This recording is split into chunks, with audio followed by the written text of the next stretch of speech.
Okay, I believe I'm live. Hello, this is Verte Arbusto, sorry. This is the Schumann Resonance Harmonics channel on YouTube and on Facebook.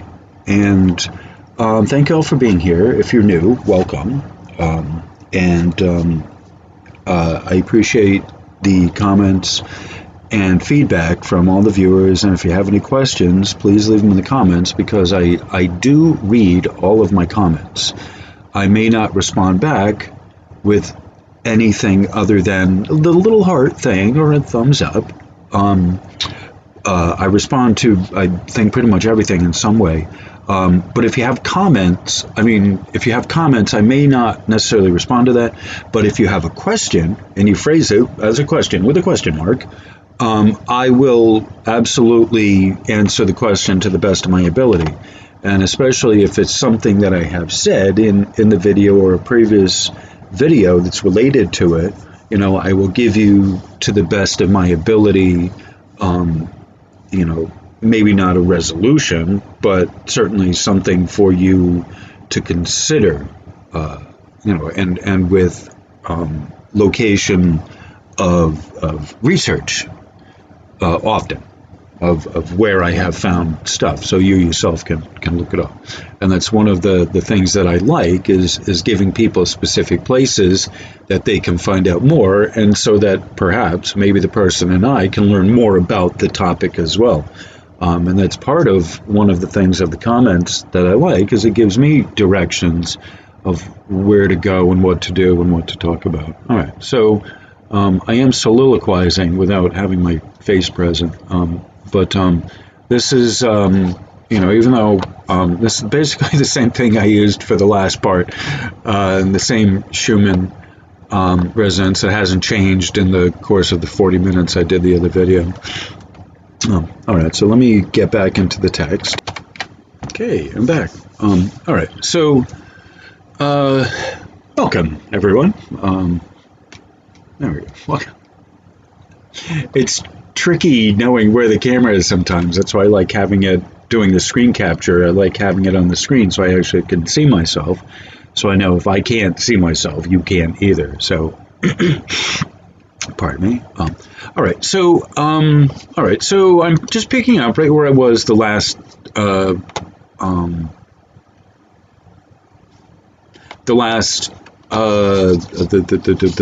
video. It was I had just gotten done looking at this wonderful chart here, and so what this one is talking about is the notch. Okay, I will give you a visual aid of the notch.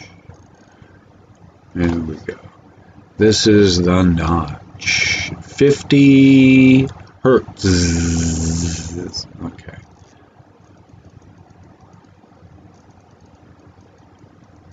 Coming for landing. Yeah, the notch. All right, so I'm just going to read here. The notch. Even when you operate the system in a remote area, the 50 hertz mains network will always be the louder signal, sometimes strong enough to defeat the acquisition system. Thus, it's introduced a notch filter centered at 50 hertz in order to reduce the amplitude of that unwanted signal without affecting significantly the useful band of the system. For its maximum effectiveness should be made of components, resistors and capacitors, with 1% accuracy. Okay. The second stage has the following tasks. Load properly the notch filter. Introduce a pole in the transfer function of the overall system to linearize the frequency response. Properly drive the line to the system analysis system. None of the functions is particularly critical and can be used every good operational. Okay, the final result. Putting all together, you get the following response of the antenna and the front end. All right, so this here they have simulation of the frequency response. So here, you have this 1K, it's 100, right? So that's 10, this is the frequency in hertz. All right, so that's 10, that's 100, that's 1,000, that's 10,000. All right, you see the plotting, what they're doing here? Okay, this curve here, this is a logarithmic scale. Okay. Now this is gain in decibels. Okay, remember we had the other, we have this right here. This is the gain in decibels. Okay, would be a line graph here, and the other one is a color. So you have color. This is color. So this is what that color is telling you here, and then this right here is a line. Okay, just so we understand, this is the plotting of the line graph here. Okay, whereas this is the plotting of the spectrogram, the color spectrogram. Okay, it says frequency response measured on one of the prototype in comparison, a TL071 and AD820. Okay, this is figure 10. And you see up here, this is 5 decibel divisions. Okay, and the top is 20 decibel volts. Okay, are you seeing that? Decibel volts. Okay, it's really super important that we see this phrase, decibel volts, as this of what the amplitude is on the Schumann. Okay, this spike here, which is registered here, okay, this is decibel volts, or decibel electron volts, sorry, okay. So that's what this, the power is decibel volts, and it is not frequency. I say this often enough, and hopefully if you're here to this point, and you've followed along with me, you're able to understand what I'm talking about when I say the amplitude, the electricity, has no frequency. So I'm getting that stupid door in. The doors of our perception. Maybe that's it. It's symbolic. The doors of our perception. Like it or not, the doors are here.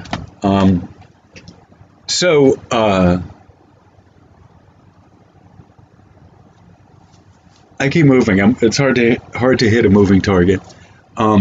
So anyway, so this, when I say the amplitude has no frequency, because first off, it's being measured in the decibel electron volts here. Okay, and then the second thing is the electrics, the amplitude moves faster than the speed of the detectors detecting a wavelength. There is not a coherent wavelength with the plasmoidal, what the heck is the word? Plasmatic, I think that's it. Plasmoidal, plasmatic. Wendy O. Williams and the plasmatics. Okay. I'm just not having fun adjusting my camera, but it's something I gotta do. It's a stage. This is my stage here. You know, the screen here. All right. Okay. So we're talking about we're still, this session here, this lesson here is still about the spectrogram in general, but we're showing you how to read the spectrogram, and I am showing you the difference of what? The frequency of the magnetics. The frequency is measured in wavelengths, okay? That's what this is. It's in kilometers. That's what this is. This isn't hertz. This isn't cycles per second. This is in kilometer. This is the wavelength of the signal itself. Okay. And then this is the quality is the magnetics, the magnetic flux. And this is in picoteslas or parts. Point, it's 0.1 to the negative 15th is what a pico is. And so both of these are on the pico scale. And in fact, in some cases, it's actually, some of these are measured on the femti, FEMTI, which is the next 1,000 set below the pico. And so some of the literature itself, it actually suggests it's femti scale, which I'm pretty sure it's not. I'm pretty sure Tomsk is measuring the pico anyway. All right. So, all right. So that is why, once again, there isn't a frequency in the amplitude as there is a frequency in the magnetic resonances. All right. So back to our article. Oh, there we go. All right. So we talked about the difference in the meters here, the decibel, the gain meters. That's sort of what this is. 0.5 division. So we start at 1 down here, 1 hertz. Okay, let me get back.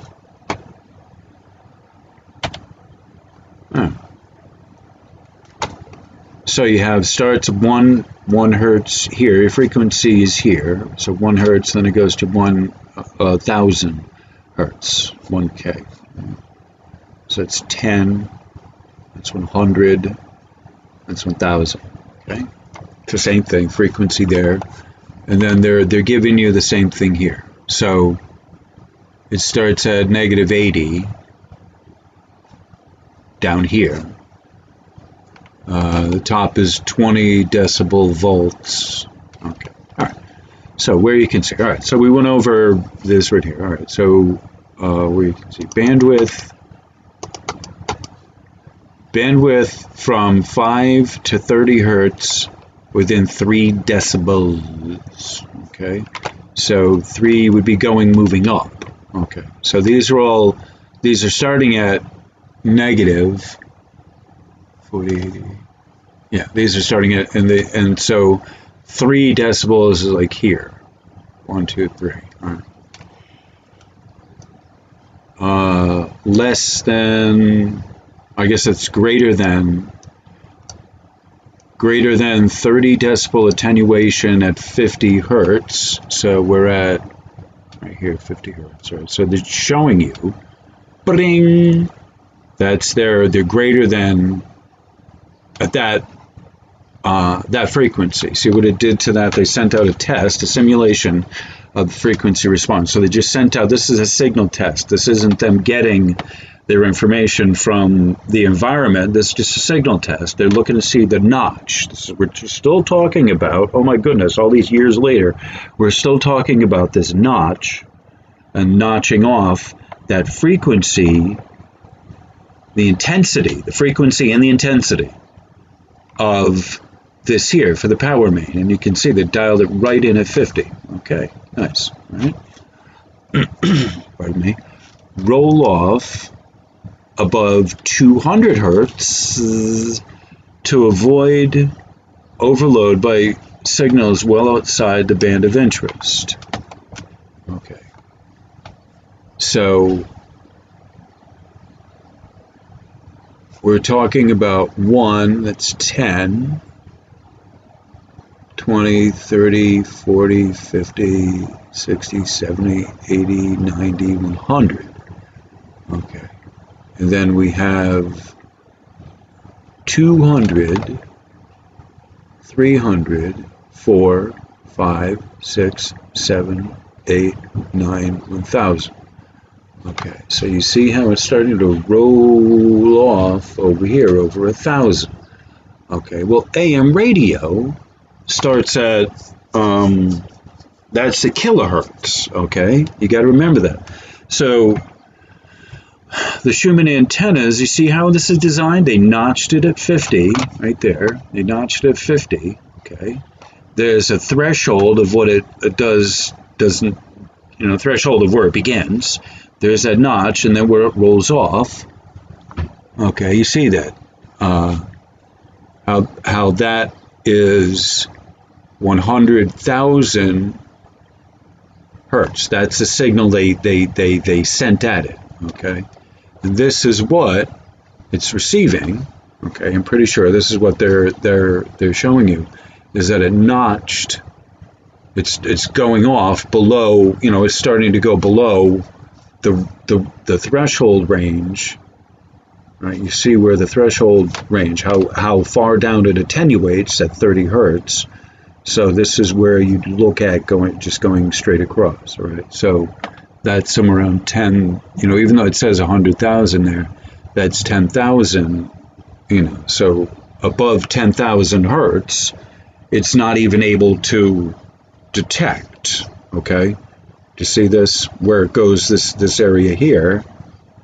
Okay. This is already attenuated at this point here, or I guess right here, where it closes off. So that's closer to, and if you want to look at that, like that's right here, -20.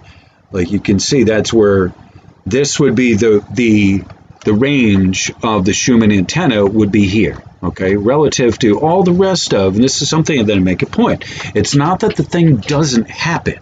It's not that there isn't activity and energy and ascension energy coming in. The question is, what does the Schumann detectors and the electronics allow to happen that you are able to see? And here, above 200 hertz, if there is a signal in the gamma range, the microwave, the X-ray, you are not going to be seeing it on the Schumann antennas because it is factored out of there. And what is more likely to happen is it'll break down the equipment. You'll just see it as a breakdown. And so while it's not conclusive, you can't prove a negative, it does give one cause to question not only this, but a lot of the other equipment that is sensitive to light that they have facing the sun. You can't prove a negative. You can't prove something that's not there. And so sometimes, it is a matter of human fuckery, but sometimes it's a matter of that the machine malfunctioned and they took the gibberish that came back from the machine and just deleted the gibberish. I heard that early on as a theory. I hold it as a thesis, and I the more you read the literature on it, you want to factor out, they hear this, you want to factor out the garbage or those signals that would overload your system. It's like, there I am. It's like negative feedback, a feedback loop. We had one here. I think I was doing it with Alex. We had a feedback loop, and it screeched. Depending on the size of depending on the frequency, the way the size, the speaker itself that's producing the noise. You can get either a or the feedback, if you can harness it and turn it into music, like Jimi Hendrix, the feedback, that's cool. But if it's a one of those continuous tones that just keeps developing, it's like it will knock the building down. That's kind of a Tesla technology thing. It certainly will annoy the heck out of you enough to move the speaker away from the microphone, or vice versa.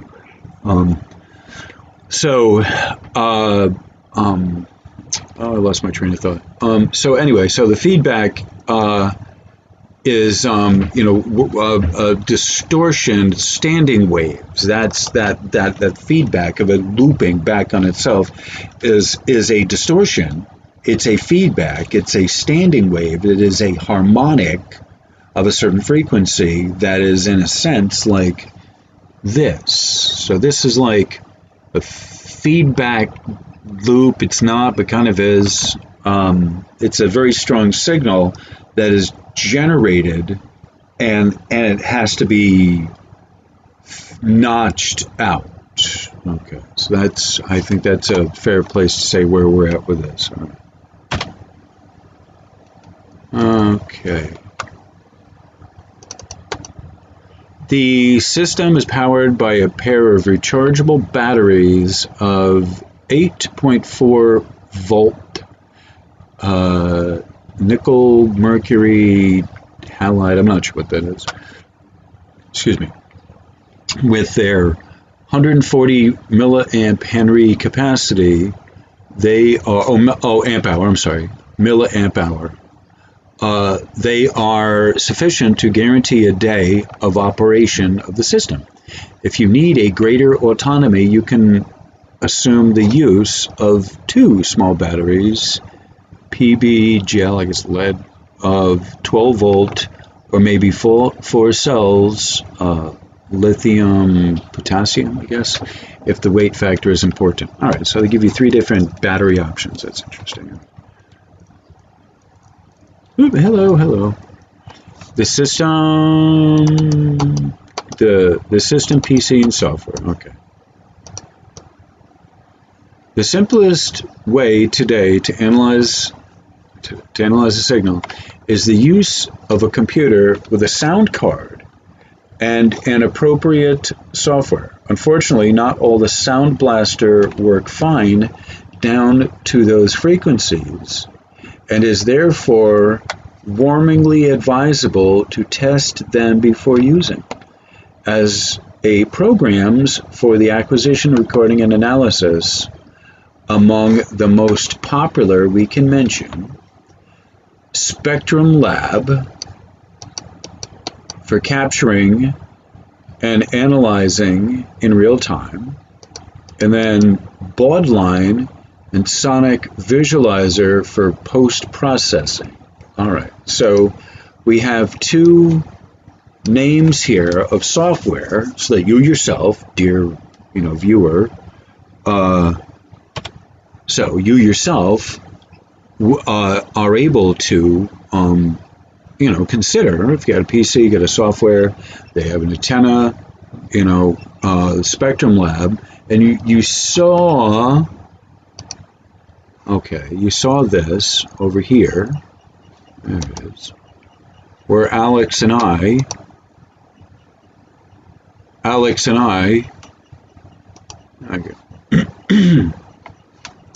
where Alex and I were playing with this thing in the live stream.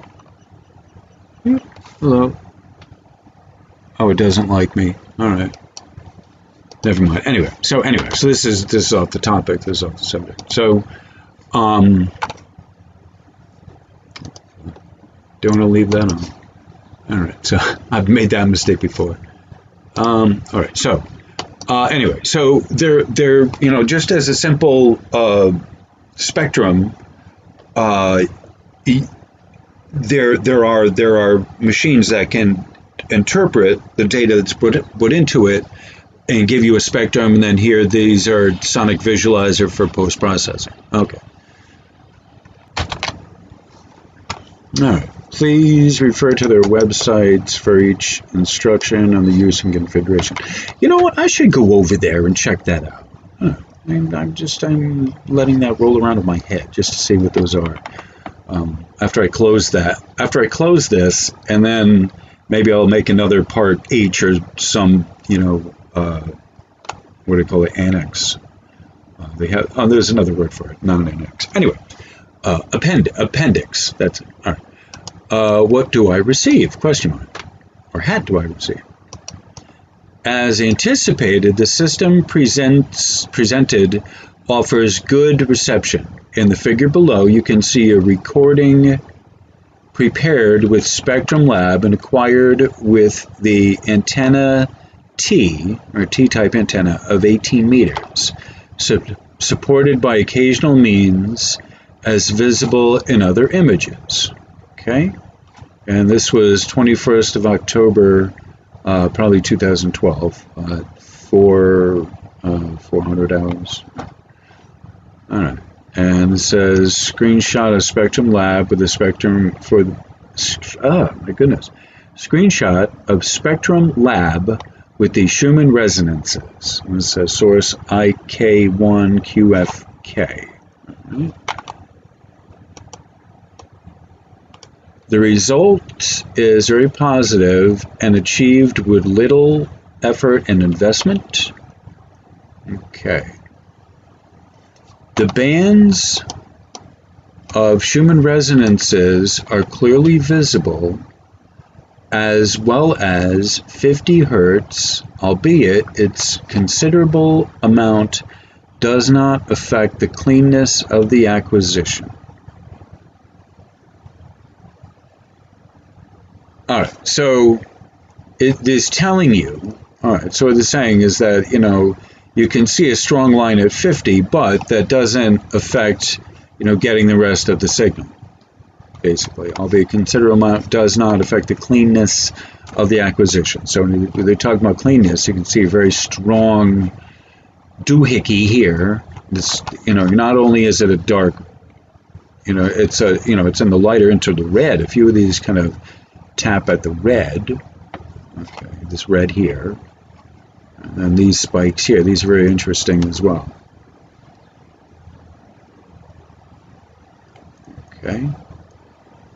And so this is a very interesting, I love this image here. This is one of my favorites of the, of this. As you can see, they're holding it up with bamboo antenna holder, and then you have here the T connection, which I'm assuming it's supported there. You don't really see it, but they're showing you the laptop. That's that there. That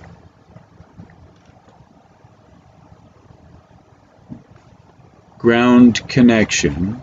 Okay, so that's the ground connection right there. Front end, right, all that. Notebook or netbook, and Spectrum Lab, and that's the software. Okay, and this is your antenna. Oh, way over there, I think that's it. That they have another antenna holder there. All right. So they have it at one end. It's I guess a golf cart. Cute little buggy. Would love to have one of those. I would so tool around to one of them little things with my little Schumann resonance antenna. Like, oh yeah, I'd get that happening. Have a little thing for lunch back there, a little cooler. I don't drink beer, but I would have soda. Yeah, you get the point. Like that's living the dream right there. Couldn't think of anything else I'd rather do than have a big ass antenna like that to go all over the country to measure Schumann resonances. Anyway, all right. So onward and upward. General guidelines. All right. So important things to remember. Excuse me.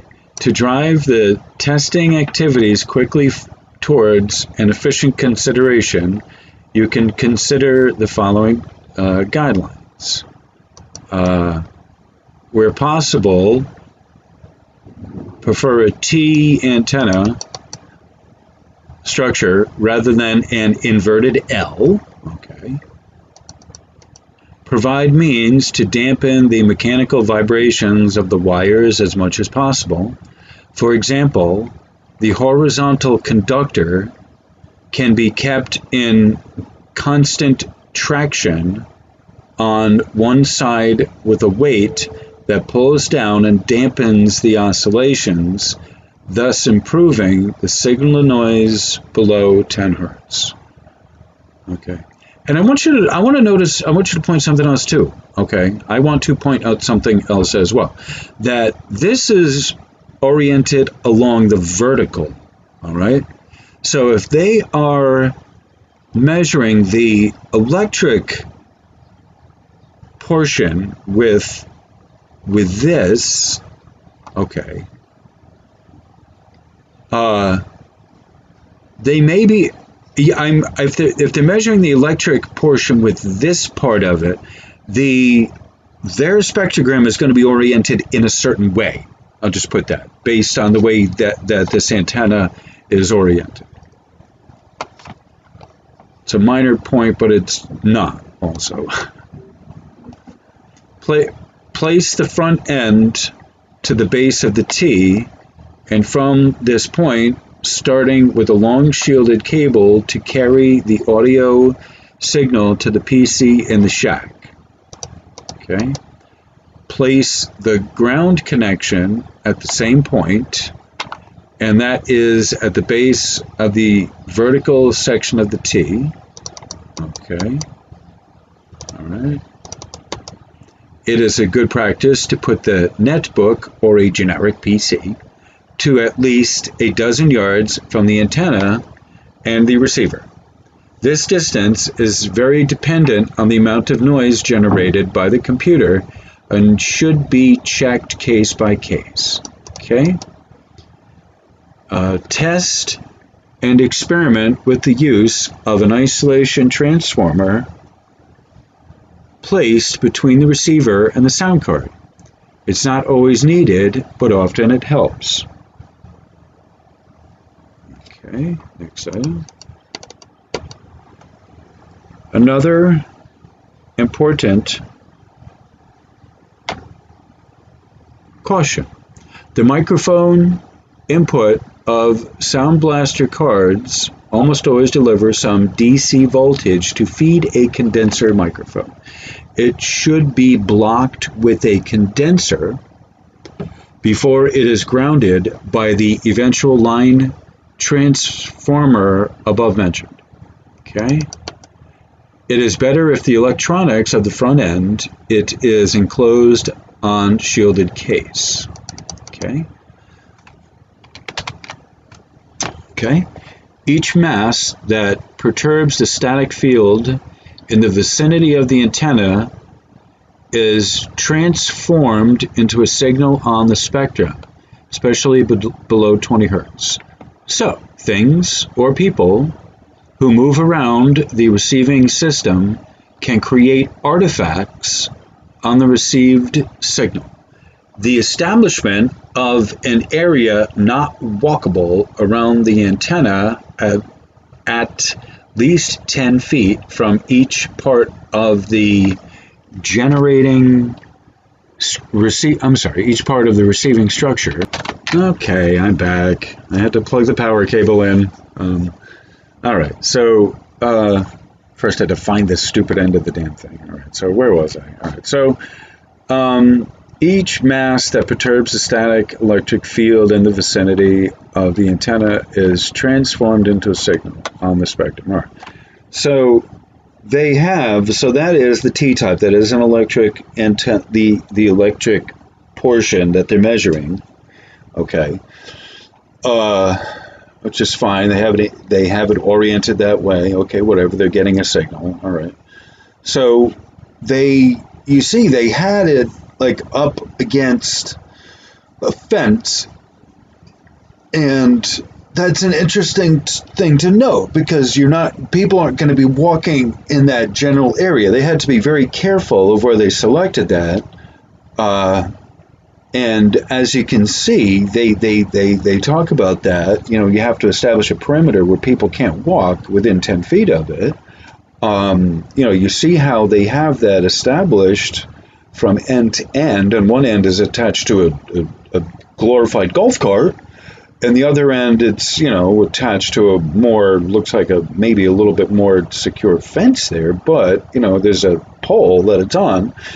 and it's all, it's all very sensitive. It's very sensitive, and so that's the point that I have made in numerous times in many cases, that you have to know what's around the antenna that's picking up the signal. So there's trees in the area.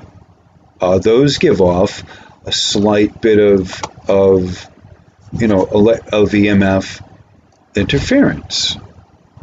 You want it to be as away from everything as you can.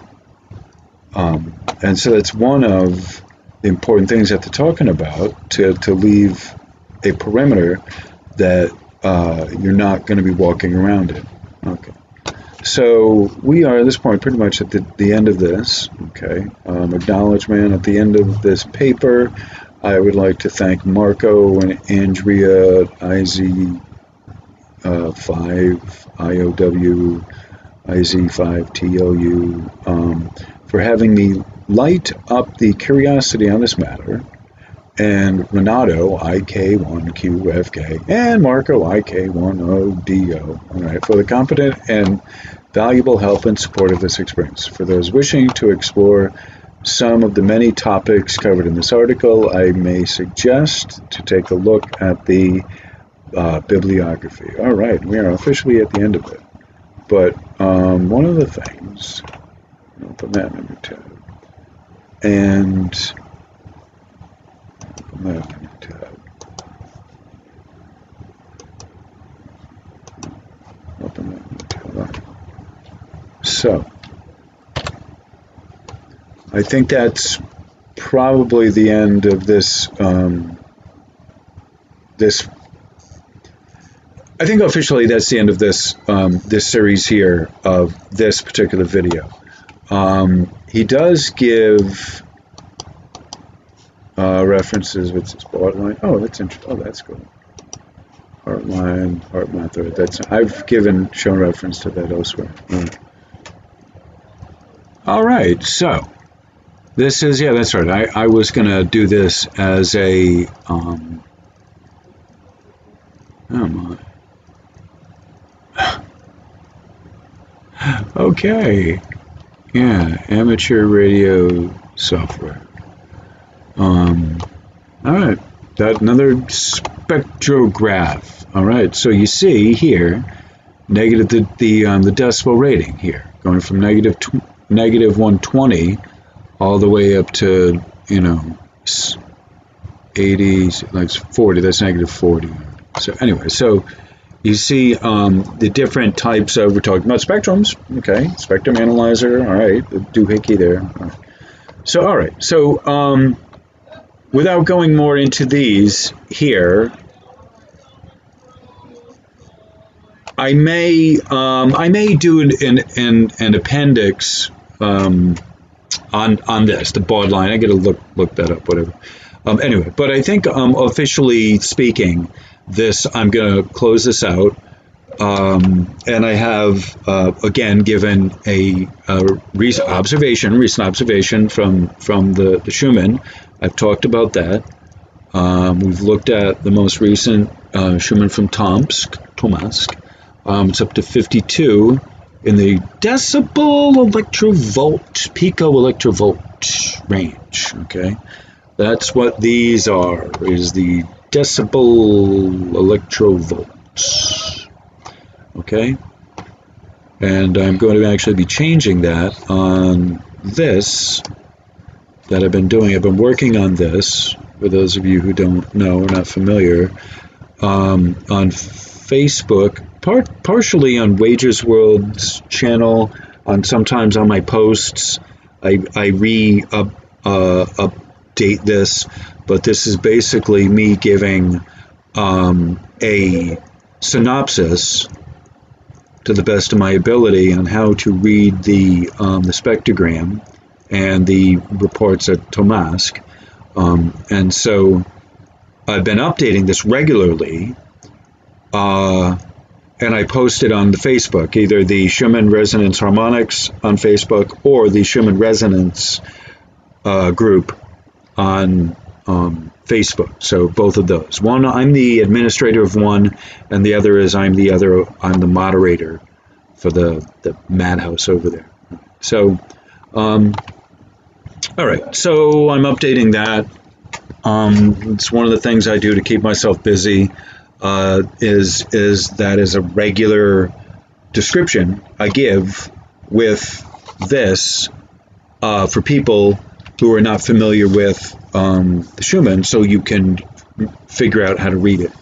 At any rate, all right. So I've talked long enough. That's the end of this here teaching material. I can't even know it. Don't even know what to call it.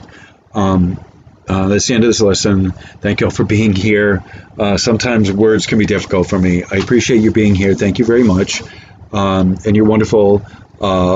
Thank you for the comments. Please leave comments. If you have questions, be as specific as you can, and I will try to give you the best answer as I can.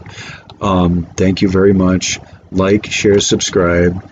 You all are wonderful. Thank you very much, and we'll hopefully see you on the next live stream. Thank you very much. Namaste.